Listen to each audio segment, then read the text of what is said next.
Amable audiencia, bienvenidos al estudio de la segunda lección de este último trimestre del año 2013. Nos encontramos en los estudios de la Corporación Universitaria Adventista y con cariño, con gran agrado, con placer y con satisfacción espiritual queremos presentar para ustedes el estudio de la segunda lección titulada El cielo sobre la tierra, una lección llena de información importante y sobre todo para aquel que estudia diligentemente, llena de mucha bendición. Esperamos que en esta semana hayan conocido cosas importantes y las puedan también disfrutar a través de este estudio. Para ello, queremos invitarle a que junto con nosotros pueda elevar una oración pidiendo la bendición del cielo en el estudio de esta lección. Quiero pedirle entonces a Óscar, que se encuentra con nosotros, profesor de la Facultad de Teología también, que por favor eleve al cielo una plegaria. Oremos. Excelso Señor, que estás en las alturas del cielo, te damos gracias por esta nueva oportunidad de acercarnos a tu santa palabra. Rogamos tu bendición y la compañía de tu Espíritu Santo para poder comprenderla. En el nombre de Jesús. Amén. Amén.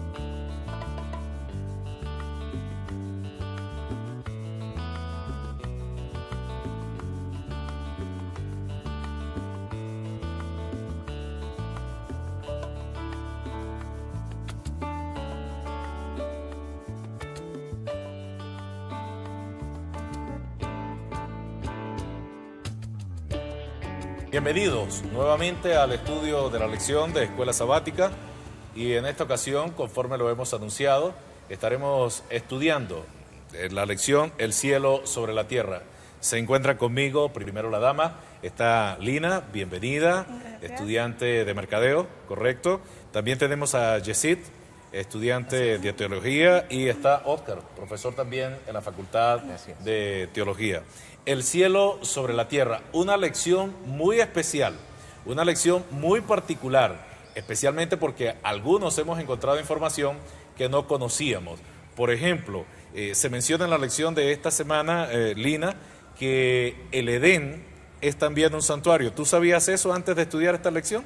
La verdad es un tema completamente nuevo para mí y fue muy enriquecedor poder encontrar esta nueva información en todo el estudio de la semana. Lina, te pregunto, ¿cuántos años tú tienes en la iglesia adventista?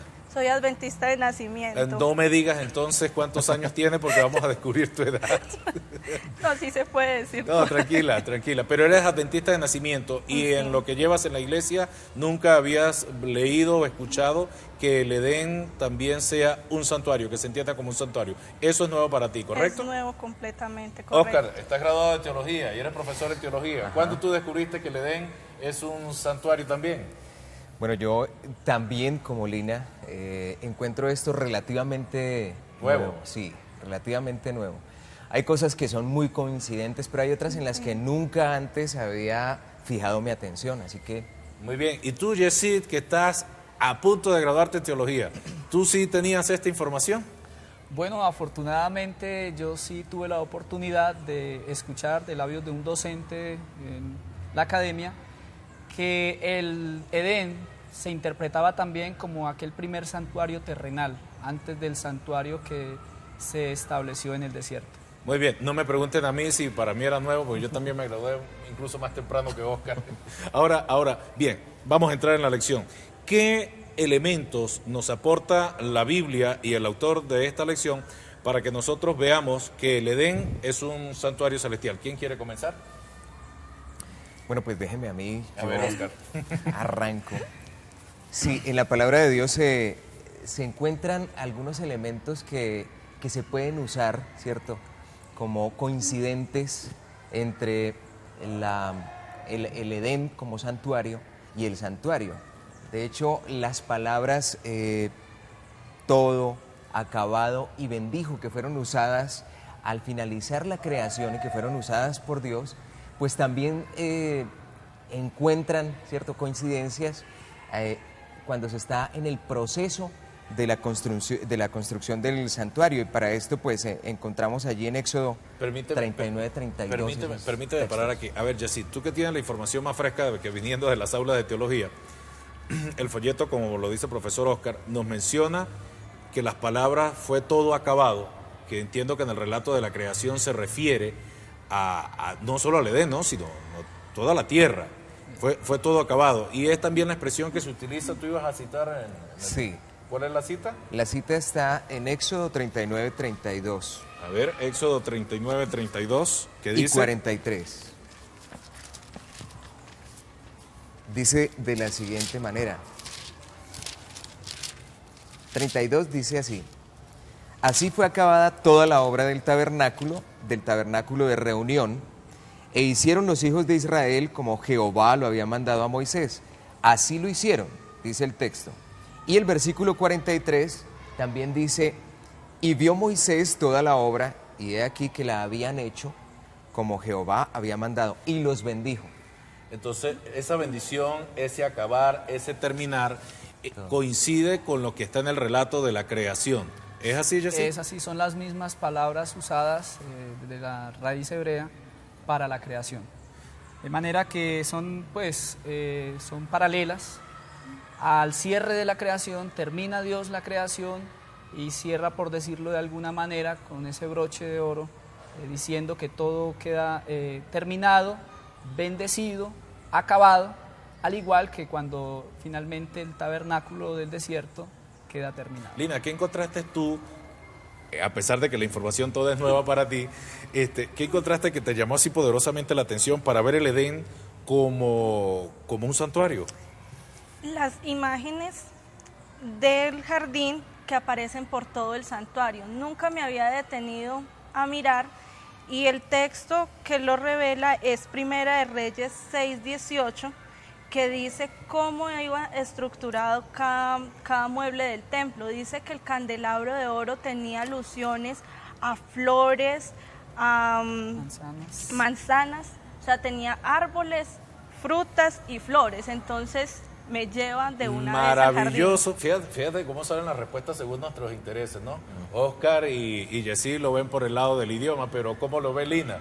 Lina lo está observando por el lado de las flores. Tenía que ser la dama, perfecto. Ahí tienen un punto de interés para entender el santuario. Ahora bien, el Edén es un santuario, pero el santuario que nos dio la información, que nos dio la clave, que nos dio la luz, es el que tú estabas mencionando, que fue construido en el desierto. Entonces tendríamos un segundo santuario. ¿Alguna cosa en particular que quieras mencionar del santuario construido en los tiempos de Moisés?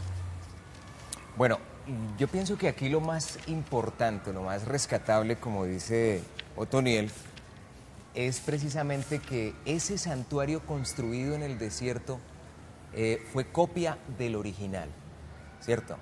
El Señor le dijo a Moisés: haz conforme has visto, ¿cierto? Como se te mostró en el monte.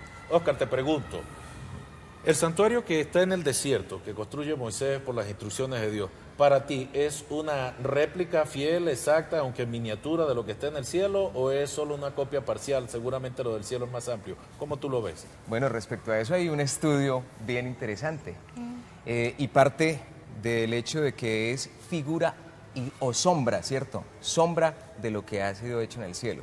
Así como la sombra de nosotros no es una réplica exacta de nosotros mismos ni del objeto que la produce, de esa misma forma el santuario no es una réplica exacta, ¿cierto? Pero sí tiene los elementos sustanciales del santuario celestial. La sombra reproduce formas, no necesariamente el contenido. Esa es su gran diferencia. Así es. Jessy, ¿te atreverías a pensar que el santuario construido en los días de Moisés es solamente sombra, solamente forma y carece de contenido? ¿Lo verías así o no? Bueno, mi percepción ante esto es que esa sombra busca de alguna manera en el lenguaje humano dar a conocer las verdades divinas. O sea, que de alguna manera muestra lo del plan que Dios quiere que la humanidad conozca. Sin embargo, no en su totalidad, es mi apreciación, no en su totalidad. Es decir, tú supones que lo que está en el cielo es superior a lo que Moisés pudo construir en la tierra según las instrucciones de Dios. Algo así. Algo así. Sí, sí. Lina, muy bien. Y de las flores del Edén, ¿cómo vemos el santuario que se construye en los días de Moisés?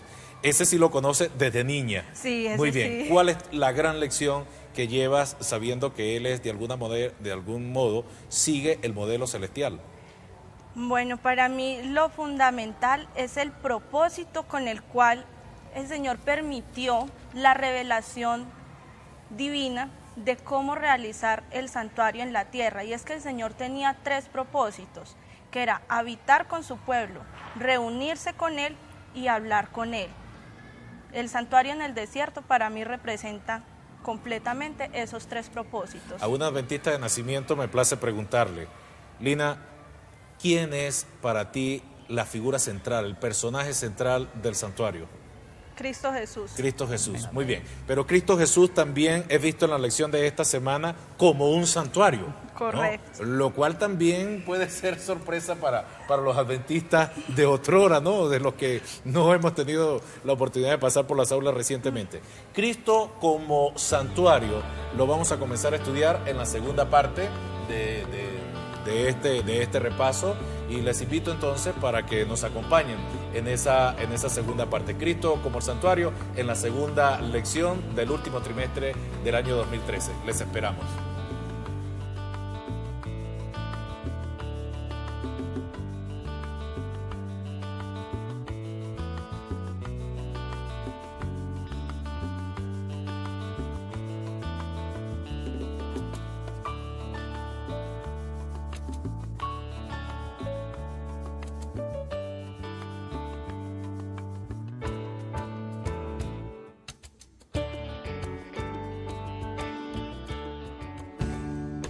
En Colombia te puedes preparar como enfermero profesional o tecnólogo en atención prehospitalaria. Conoce nuestros programas en salud y decídete por la Corporación Universitaria Adventista. Más información en www.unac.edu.co o llámanos al 57 4250 8328 extensión 141 o al móvil en Colombia 57 315 409 4651. Nuestra Facultad de Educación te ofrece sus programas en música, preescolar y educación básica. Ven a estudiar en la Corporación Universitaria Adventista en Medellín, Colombia. Date la oportunidad de una experiencia sin igual. Conoce nuestra oferta a través de la página web www.unac.edu.co o escríbenos al correo mercadeo@unac.edu.co. Amable audiencia, continuamos con el estudio de la segunda lección de este último trimestre del año 2013. Estamos en el estudio de la Corporación Universitaria Adventista y estoy acompañado por Oscar, por Lina, por Yesid. Y en el segmento anterior ya Lina nos había hecho saber que el personaje, la figura central en el santuario es Cristo Jesús. Sin embargo, también comentábamos que Cristo Jesús puede ser visto él como persona, como un santuario. ¿Qué elementos consigues tú en la Biblia, Lina, que te hagan pensar, que te hagan ver a Cristo Jesús como un santuario? Bueno, el texto fundamental, el que me impactó en ese día, fue Juan 1:14, que dice: y el Verbo se hizo carne y habitó entre nosotros, lleno de gracia y de verdad, y vimos su gloria, gloria que como Hijo único recibió del Padre. Entonces, ese versículo, hay una palabra, bueno, yo no soy experta en griego, seguro. aquí mis 2 compañeros son los expertos en griego, pero dice que la palabra que se usa para decir habitar es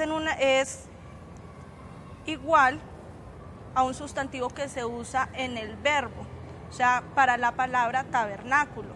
Y si vemos nosotros, si vamos otra vez al desierto, ¿cuál fue el propósito de ese santuario en el desierto? Todo se cumple en la persona de Cristo Jesús. Además, Él utiliza en todo el largo de su ministerio, lo escuchamos decir: nadie viene al Padre sino por mí. Me alude a la puerta de entrada del santuario: yo soy el pan de vida, yo soy el agua de vida, yo soy la luz del mundo. Y además la declaración de Juan el Bautista: he aquí el Cordero de Dios que quita el pecado del mundo. Muy bien. Además me gustaría aportar en este texto que es clásico en el tema de la cristología, Juan 1:14, el término allí para unigénito, monogenes, significa único en su especie y tiene que ver porque era Dios y hombre al mismo tiempo. Ahora, cuando el texto dice, vimos su gloria, ¿qué se mostraba en el santuario, en la chequina, lo que conocemos como la chequina? La gloria de Dios. La gloria de Dios. En ese contexto, cuando Cristo vino a la tierra, vino a mostrar la gloria de Dios, por ende, se puede interpretar también como un santuario, porque allí se estaba mostrando la gloria de Dios. Ahora bien, la iglesia cristiana, nosotros los seguidores de Jesús, los cristianos, en ese sentido de ser imitadores de Él, ¿seríamos también un santuario? Por supuesto que sí, porque volvemos a lo mismo.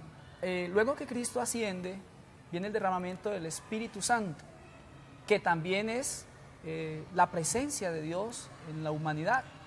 Y San Juan nos menciona que para que habiten nuestros corazones. De manera que el Espíritu Santo está de alguna manera también cumpliendo la función de mostrar la gloria de Dios que está dentro de nosotros. Por lo tanto, venimos a ser también santuarios. Y ya como iglesia, como cuerpo, ¿qué somos como iglesia? Por supuesto que sí, porque nosotros, hay un término interesante, unidad corporativa. Dios, el plan de Dios con la iglesia es que sea una unidad, y la expresión corporativa es como ese núcleo de diferentes dones y talentos que todos se desempeñan hacia un mismo objetivo. Y en ese contexto, como el santuario tenía diferentes elementos, que cada uno de ellos, desde su diferente espacio, aportaba algo para ejemplificar el camino de la salvación, la iglesia también muestra estos espacios hacia el camino de la Pero yo quiero aquí hacer una pregunta. El hecho de que la iglesia sea vista como un santuario, entendemos que somos las personas quienes constituimos la iglesia y quienes entonces estaríamos formando el santuario, más no nuestros templos serían santuarios. No. ¿Cómo sería? ¿Cómo diferenciar y hasta dónde nosotros somos el santuario y no el templo? Ya volvemos a de pronto lo que mencioné anteriormente, porque el Espíritu Santo está dentro de nosotros, eso nos hace a nosotros templo del Espíritu Santo. O sea que cuando la palabra de Dios nos está presentando la iglesia como santuario, se está refiriendo a las personas como tal, no a una estructura, porque eso ya fue un tipo de un plan de salvación que ya se mostró a través de Cristo. Te aseguro que hay gente que mira nuestros templos donde están las bancas, las sillas como el lugar santo y la plataforma como el lugar santísimo, ¿no? Forma parte de lo que en algún momento se ha enseñado. Ahora bien, hablando de templo, profesor Oscar, llega el momento en que del Apocalipsis San Juan nos dice que él no vio templo. Y si no vio templo, algunos han interpretado esto con el significado de que no existe entonces un santuario en el cielo, o que va a tener un término, va a tener un fin. ¿Tendremos santuario después de la segunda venida de Cristo? Cuando todo sea restaurado, ¿habrá o no habrá santuario? No, de hecho, no habrá un templo, ¿cierto? Como lo concebimos aquí, o como se concebía el santuario, pero es espectacular la forma como la Escritura presenta la Nueva Jerusalén y algunos elementos característicos de esa ciudad santa, ¿cierto? Son coincidentes con la estructura del santuario. En la palabra de Dios encontramos, por ejemplo, referencias a esto en Apocalipsis 21:3, ¿cierto? Vamos a leerlo. Ese capítulo de Apocalipsis 21, es una descripción de la nueva Jerusalén, la nueva creación de Dios. Y oí una gran voz del cielo que decía: he aquí el tabernáculo de Dios con los hombres, y Él morará con ellos, y ellos serán su pueblo, y Dios mismo estará con ellos como su Dios. Nos ratifica a Jesús como el tabernáculo. Exactamente, lo que nos decías, ¿cierto? Lina. Acerca del objetivo primordial de nuestro Dios, es habitar con nosotros. Por eso el santuario, ¿cierto? Por eso el tabernáculo, ¿cierto? Es que no habitar, esquene, el santuario como tal, el tabernáculo como tal. Aquí vuelve a hacerse realidad la promesa que el Señor ha hecho, que es habitar con su pueblo. Pero hay otros elementos que también están allí implícitos, por ejemplo en el versículo 16, que alude más al espacio físico, ¿no? La ciudad se halla establecida en cuadro y su longitud es igual a su anchura. Y él midió la ciudad con la caña, 12.000 estadios. La longitud, la altura y la anchura de ella son iguales. Habla de una estructura cúbica que era la misma que tenía el lugar santísimo en el templo de Salomón, ¿cierto? Y que también pues hay un texto que es Primera de Reyes 6:20, donde nos habla acerca de eso. En otras palabras, y para responder, sí habrá un santuario, viviremos en el santuario, ¿cierto? Amén. Con el Señor para siempre, como Él lo prometió. Seguro. Amén. ¿Quisiera aportar algo más, Yesid? Bueno, hay algo que quizás en cuanto a Jesús, cuando hacías la pregunta, Alina, de cómo Jesús o el personaje principal del santuario, recordemos que Jesús es presentado como el pan de vida, ¿cierto? La luz del mundo, y un elemento fundamental es como el Cordero de Dios que quita el pecado del mundo. Allí también quería hacer como ese aporte en cuanto a Cristo, personaje principal en Amén. el santuario. Amén. Lina, cuéntame, ¿qué más tienen para nosotros? Bueno, en cuanto a la nueva creación, la nueva Jerusalén, particularmente fue mi estudio preferido de toda la semana.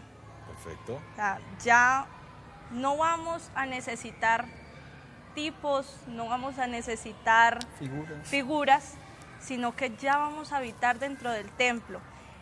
Y hacía la pregunta que en dónde estaban los redimidos y cómo los describía el pasaje de Apocalipsis 21, y dice que están delante del trono del Cordero y le sirven en su templo de día y de noche.